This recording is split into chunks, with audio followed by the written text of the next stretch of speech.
Milan. Welcome back. Since this isn't your first rodeo with us, we can mix things up a little bit. What's maybe a lesson you've learned since the last time on the show with us that's really stuck with you, either personally or professionally, just to get us kicked off here? Yeah, nice to be back here, Tanner. Thank you to you and the LegalTech Fund always for giving us the opportunity to share our story and updates from our end. Things that have stuck with me, I would say, one of the things that I have seen is law firms have so many nuances of what they do when it comes to this billing and collections, and we are always learning. So, every time I talk about like, hey, we know this process, we learn something new. So, one thing that has stuck with me is the learning cycle never stops. We are always striving to learn more and the nuances. It's like a snowflake. Every law firm is unique in its ways. And it's important that we understand their processes, their nuances, and then discuss how we can help support their goals. I love it. That sounds like some advice you might give to your younger self before you had entered the legal tech world. What else would you, if you had a time machine, would you have gone back and tried to give yourself a leg up? Oh, I would say I would have started a company much sooner. I think I was too scared to take the leap of faith. This has been the uh, best days of my professional career. Don't get me wrong, I loved my time in legal tech with Elite and NTAP, and I love both those companies. I have good relationship with both of them. But one advice I would say to my younger self is go take the leap of faith sooner. If you are passionate, things work out, and it's a fantastic ecosystem. I've received help from so many people that um, that I was not expecting, but it's just amazing. You know, take the take the leap of faith earlier, and then keep at it. Things work out. I love it, and I know you guys are heads down building in the legal tech space right now, but maybe outside of work, what's something you're currently really obsessed with? It could be a hobby or a show, or maybe just a new habit. Yeah, I think last time when I talked about my Formula One thing, and I'm still very dedicated to it. But some of the other thing I'll mention is I like doing handy stuff at home, and then I say it's not just that, but um, you know, something breaks before I call any help. I I like to spend some time on it. I fix my own cars and I fix my appliances at home. I think I've started to enjoy that. And I mean, this with so much information out there, there's very detailed help available to go figure out some problem with your dishwasher or other appliances or something not working in your automobile. So something that I lately started to enjoy, and I do that quite a bit. I love it. You're making me feel a little bad about my own efficacy, but I love it all the same. So, Milan, maybe to shift to Otter a little bit. Last time we spoke, you had just started building Otter after speaking with dozens and dozens of firms. Let's fast forward to today. How's your understanding of the invoice to cash problem evolved now that you're live inside many firms? Yeah, no, I think it's a great thing. I think I'll mention 2 points there, Tanner. So one, we continue to get strong validation of what our initial due diligence was, and we keep hearing the same challenges again. But it's also about as we have grown, our platform has grown, this complexity in it. We are always learning new stuff, and our customers are pushing us to go solve adjacent problems. So not just the core stuff, but there is workflow automation along with that that comes in terms of maybe write-off workflows, or there are other challenges that they are struggling with that they want to help streamline. I mean, a couple of examples I'll give you is cash flow. When we started, it was more about billing and collections and automation. But as we brought intelligence, our customers started to say, hey, can we take this and convert this into a cash flow? And we're like, absolutely, great idea. Let's go do it. Or it's even finding patterns of clients that may be at risk or are outside their routine normal behavior. So a lot of these nuances start to surface now as we have more data coming in, more firms using it, and we love it. What better way to grow your platform when your customers are helping drive the next wave of innovation? So really something that we really appreciate our customers, and more platform being used results in more problems we can solve for our customers. I love it, and that's key. I mean, you talk about more visibility in terms of both problems, and when it comes to visibility on invoices, that's one of the key ones. How has Otter's platform changed maybe the day to day reality for the law firm CFOs and the billing team specifically?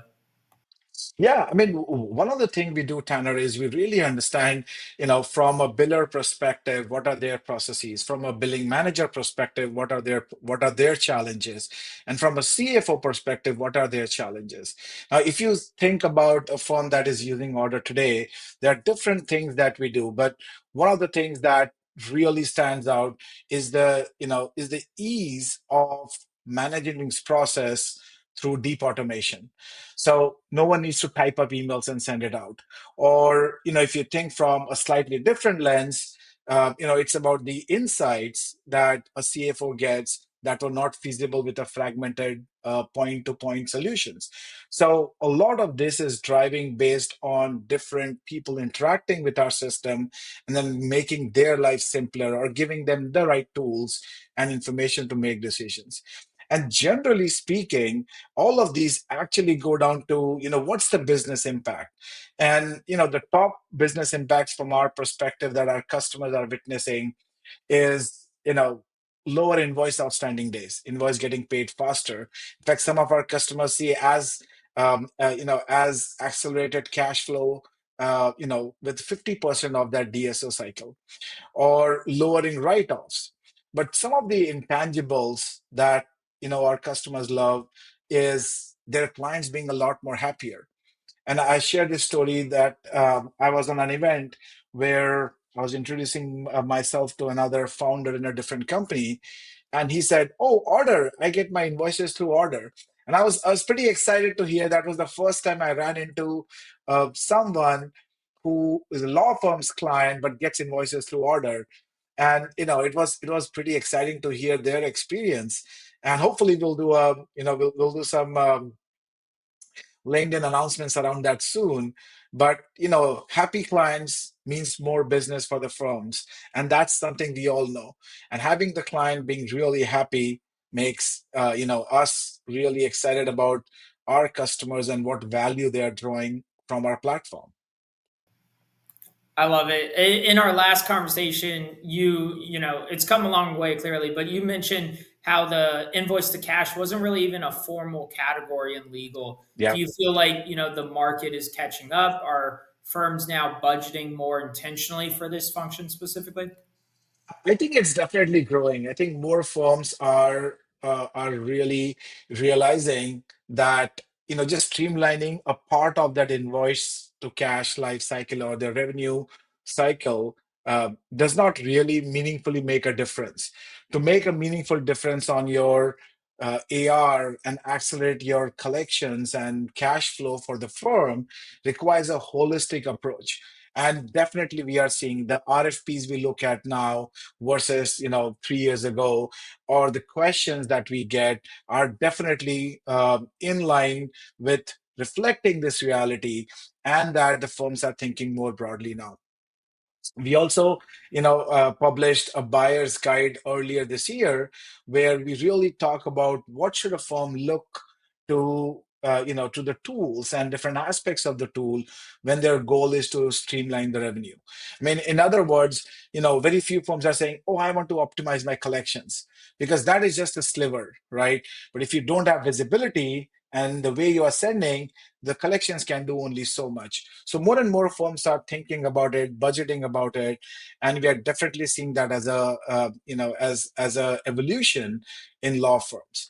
Another aspect of this, Tanner, is we are seeing more and more businesses and vendors also claiming to do invoice to cash, right? So that's also another reinforcement that this is becoming a cycle for firms and other vendors to think more holistically.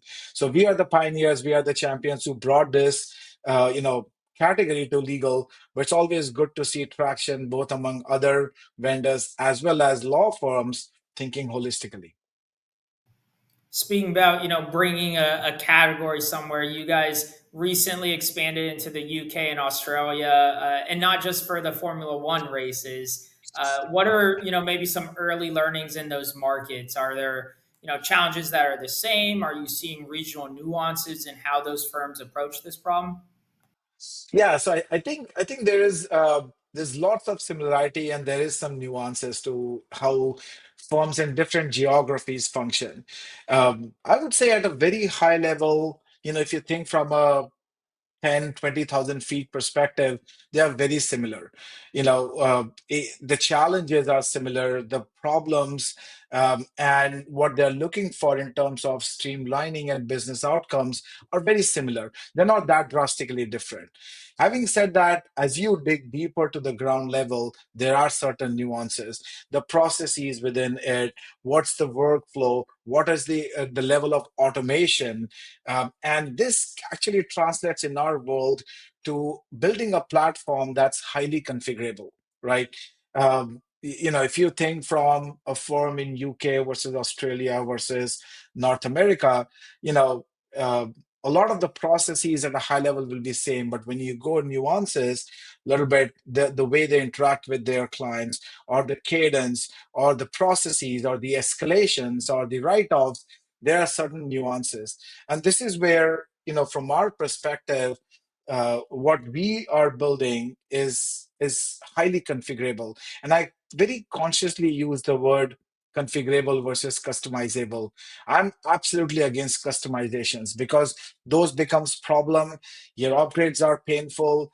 But if a platform supports configuration, it really allows to have that fine-tuned, nuanced uh, configurations to support firms, whether they are in UK or Australia or North America, but keep the core benefit of, for example, $0 to upgrade and zero downtime. So that's the power of the platform that's configurable. And, we always see some differences in nuances. Even the terminology that firms use is slightly different, but the core of it still remains the same.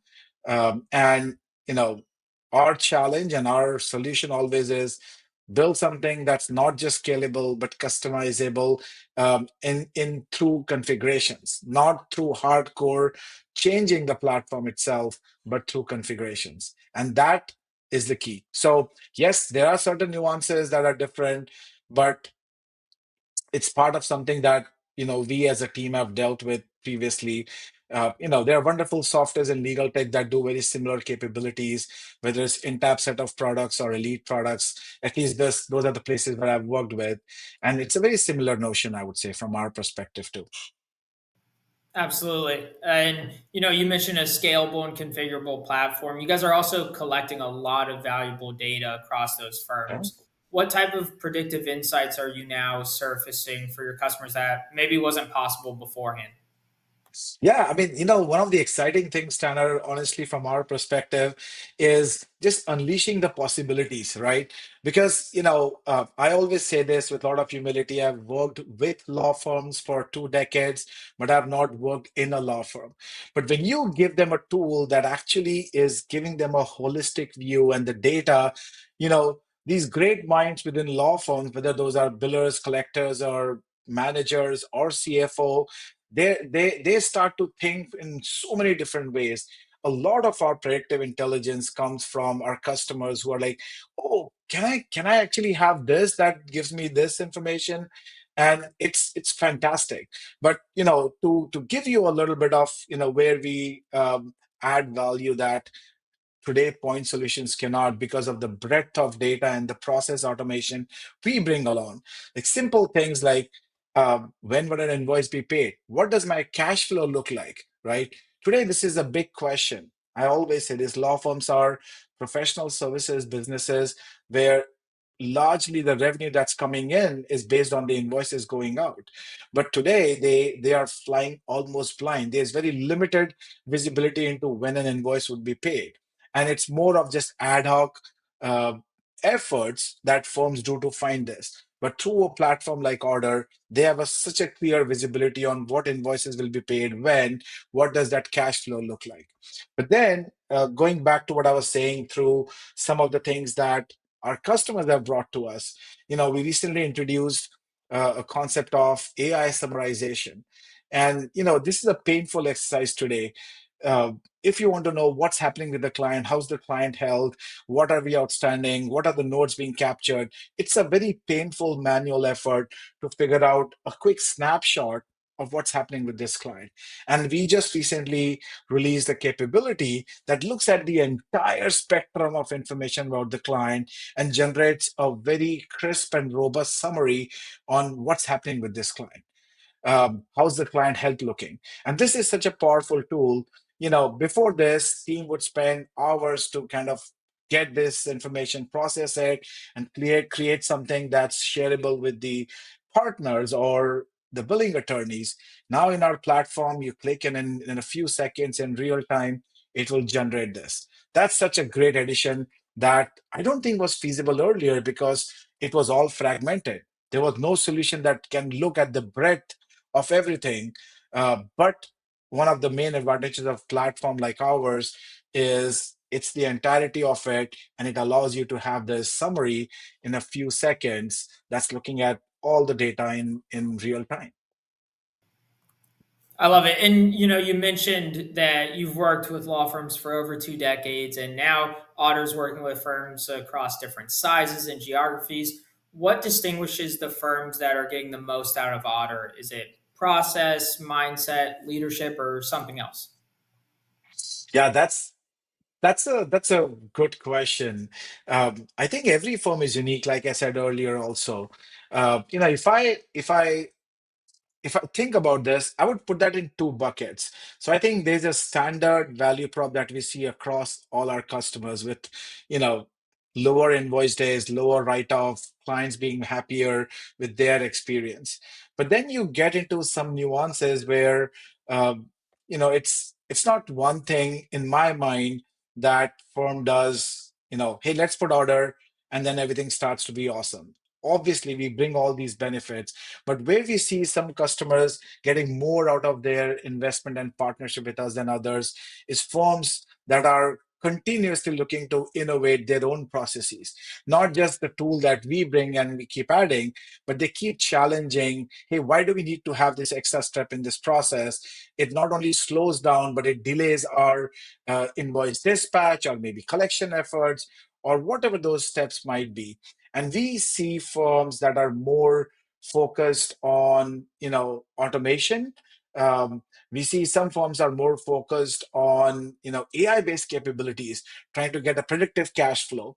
And you different parts and different firms see different drivers for them to streamline the entire revenue cycle. But generally, the firms that are consistently challenging their internal processes to streamline become more and more effective. And I'll give you an example of this, which is, today our system sends thousands of emails out with just a few clicks.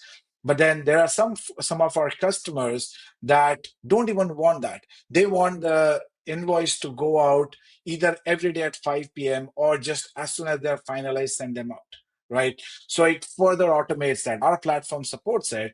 And the firms that want to do that really eliminate even that step of someone doing a 2 clicks to send the invoice out.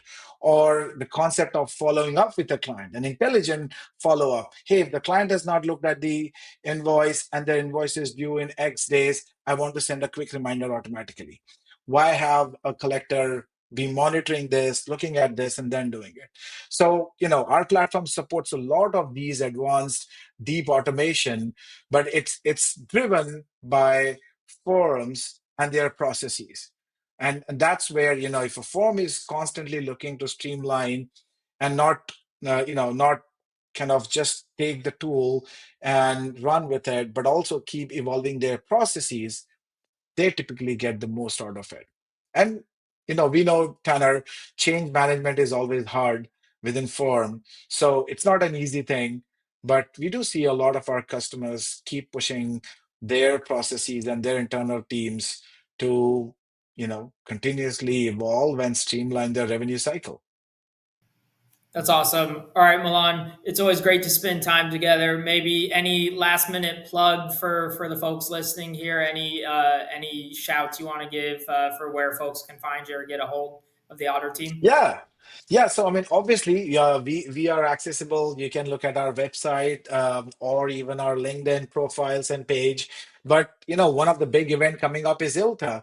We will be at ILTA, and we have a booth, and we are planning some exciting activities with our customers and prospect firms. So if you are at ILTA, find us, and we would love to talk to you. Awesome, Milan. Great to spend some time together today. Thank you, as always, Tanner.